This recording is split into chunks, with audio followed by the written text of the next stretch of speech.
meski telah menerima dana otsus lebih dari 100 triliun sejak 2028 silam.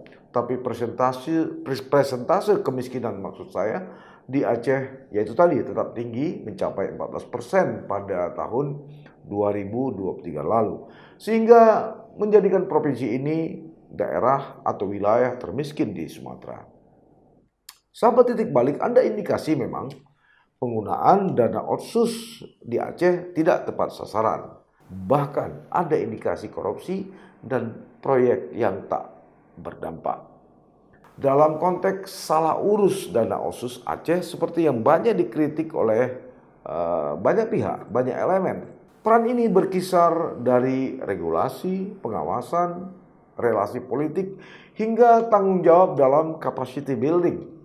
Namun tanggung jawab utama atas tata kelola dana otsus tentu saja tetap berada di tangan pemerintah Aceh. Lantas apakah tudingan Aceh salah urus tadi dan Jakarta atau pemerintah pusat bisa dengan begitu saja lepas tangan?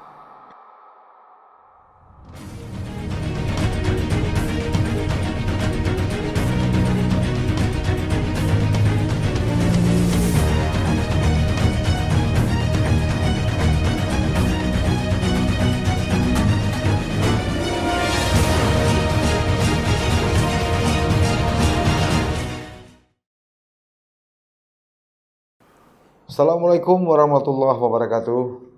Sahabat titik balik, apa kabar Anda semua?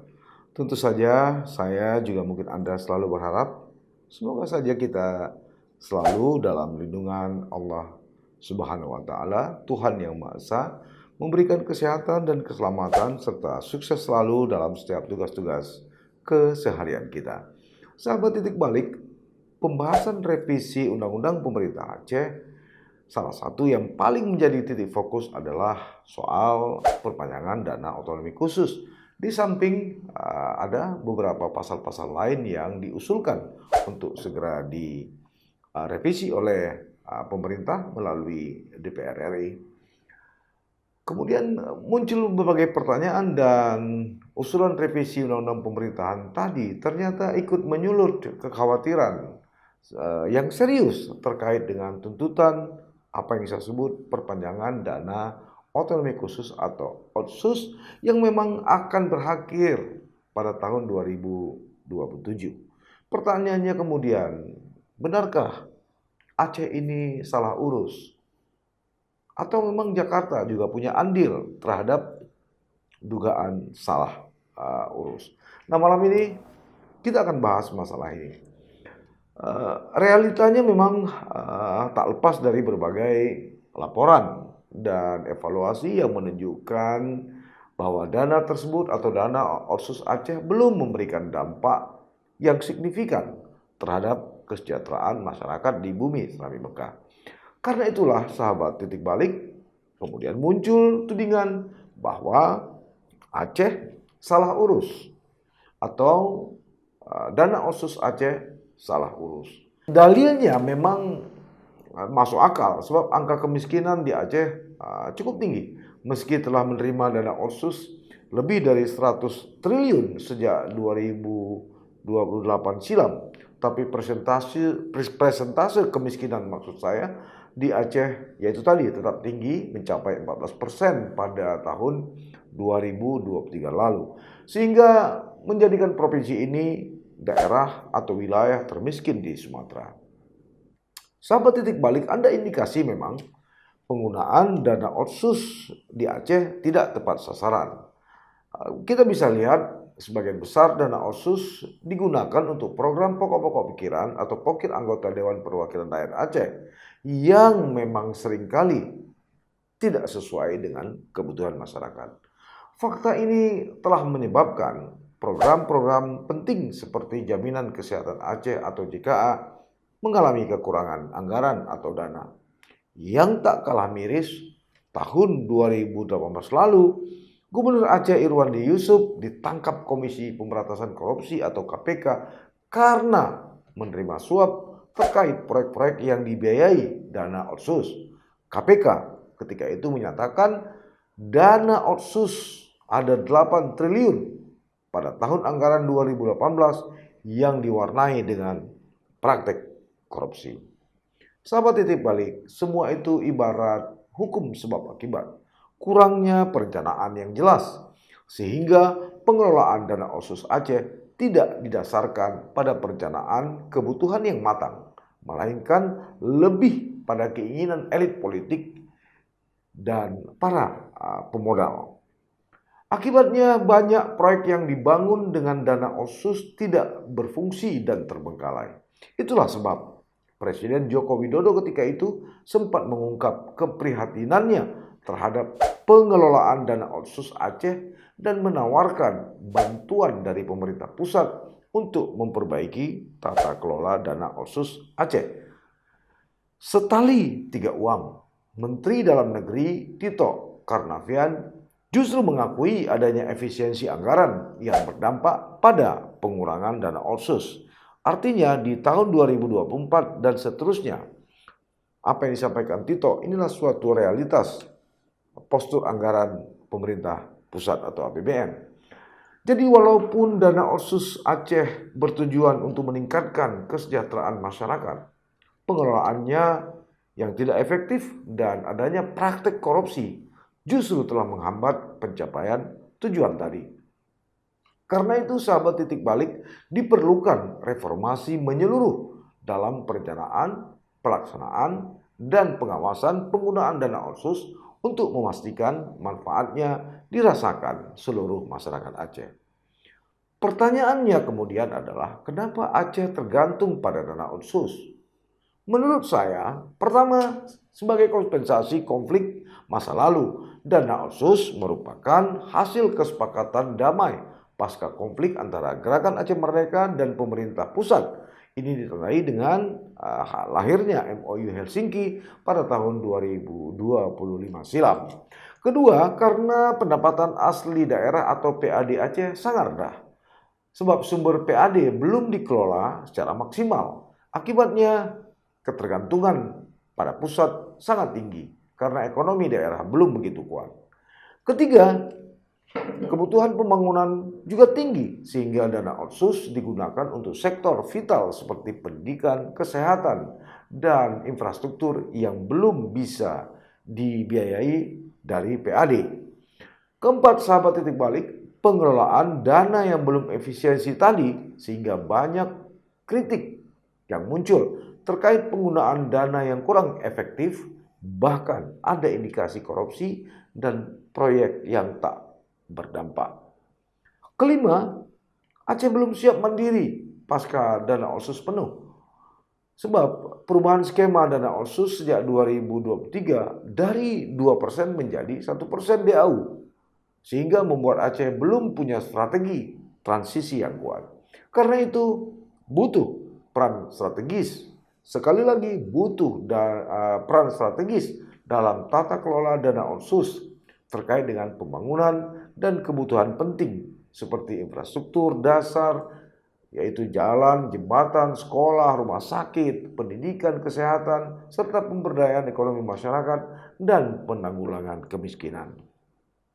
Tanpa dana ini, sahabat titik balik, tentu banyak program pembangunan dan pelayanan publik yang akan terhambat. Sebaliknya, ketergantungan ini juga akan membawa tantangan seperti resiko korupsi atau penyalahgunaan dana Otsus, tidak efisien anggaran dan kurangnya inovasi dalam peningkatan PAD. Karena itu, untuk jangka panjang, tentu saja Aceh perlu memperkuat ekonomi lokal dan tata kelola pemerintahan agar tidak terlalu bergantung pada dana Otsus yang masa berlakunya juga terbatas. Lantas apakah tudingan Aceh salah urus tadi dan Jakarta atau pemerintah pusat bisa dengan begitu saja lepas tangan? Menurut saya, diakui atau tidak, ada peran-peran oknum elit-elit Jakarta baik langsung maupun tidak langsung dalam konteks salah urus dana Otsus Aceh seperti yang banyak dikritik oleh banyak pihak, banyak elemen, ya. Peran ini berkisar dari regulasi, pengawasan, relasi politik, hingga tanggung jawab dalam capacity building. Namun tanggung jawab utama atas tata kelola dana otsus tentu saja tetap berada di tangan pemerintah Aceh. Ya, ada beberapa peran Jakarta atau pemerintah pusat menurut saya yang dapat kita kaji dalam konteks dugaan salah urus dana otonomi khusus Aceh tadi. Pertama, desain dan regulasi dana otsus, yaitu Undang-Undang Nomor 11 Tahun 2006 tentang Pemerintahan Aceh atau UPA telah menetapkan kerangka hukum dan mekanisme penyaluran dana tersebut. Jika desain regulasinya lemah atau membuka ruang bagi penyalahgunaan, maka pemerintah pusat turut ikut bertanggung jawab. Kedua, pengawasan dan evaluasi yang lemah. Nah, pemerintah pusat memiliki kewenangan dan tanggung jawab untuk mengawasi pelaksanaan otonomi khusus di Aceh, termasuk pengelolaan keuangan. Lemahnya pengawasan, minimnya audit menyeluruh, atau tindakan korektif yang tidak tegas terhadap temuan BPK di Aceh tentu saja memberi celah bagi munculnya praktek salah urus tadi. Ketiga, menurut saya, kenapa pemerintah pusat atau Jakarta ikut bertanggung jawab? Karena adanya praktek transaksional dan relasi antara pusat dan daerah. Dalam beberapa kasus, hubungan antara elit Jakarta dan elit lokal di Aceh bisa saja bersifat politis dan transaksional. Hal ini bisa membuat pengawasan menjadi longgar atau adanya kompromi dalam penegakan hukum demi stabilitas politik. Ada beberapa kasus BRA, kasus pengadaan wastafel dan lain-lain di pemerintah Aceh. Sampai hari ini hanya baru menjerat orang-orang di pinggiran atau ranting-ranting, belum menjerat dahan atau pokok yang utama gitu. Nah, yang keempat, kurangnya capacity building seperti yang saya katakan tadi, sehingga pemerintah pusat juga memiliki peran dalam mendukung peningkatan kapasitas institusi di daerah. Jika tidak ada pendampingan teknis seperti pelatihan atau peningkatan sumber daya manusia yang memadai, maka dana otsus bisa saja tidak bisa dikelola secara efektif oleh daerah. Nah, kelima, adanya tanggung jawab bersama meski pengelolaan teknis dana otsus adalah wewenang pemerintah Aceh, tapi pemerintah pusat tetap memiliki tanggung jawab makro dalam memastikan dana tersebut benar-benar memberi manfaat bagi rakyat Aceh. Karena itu, sahabat titik balik, ketika dana besar tadi tidak menghasilkan pembangunan yang signifikan di Aceh, bumi Serabi Mekah, maka evaluasi menyeluruh atas kebijakan dari pusat justru diperlukan. Jadi tidak adil dan fair rasanya jika kesalahan dan kegagalan dalam tata kelola dana otsus yang hampir 100 triliun itu sepenuhnya disandarkan pada kesalahan elit Aceh tanpa mau melirik secara lebih nyata. Juga ada peran-peran dari elit di Jakarta.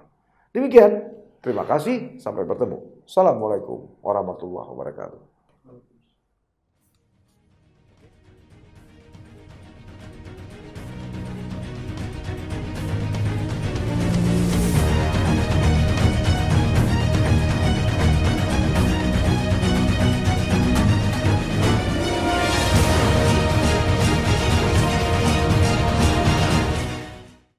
Jangan lupa like, komen, dan subscribe. Serta aktifkan lonceng notifikasi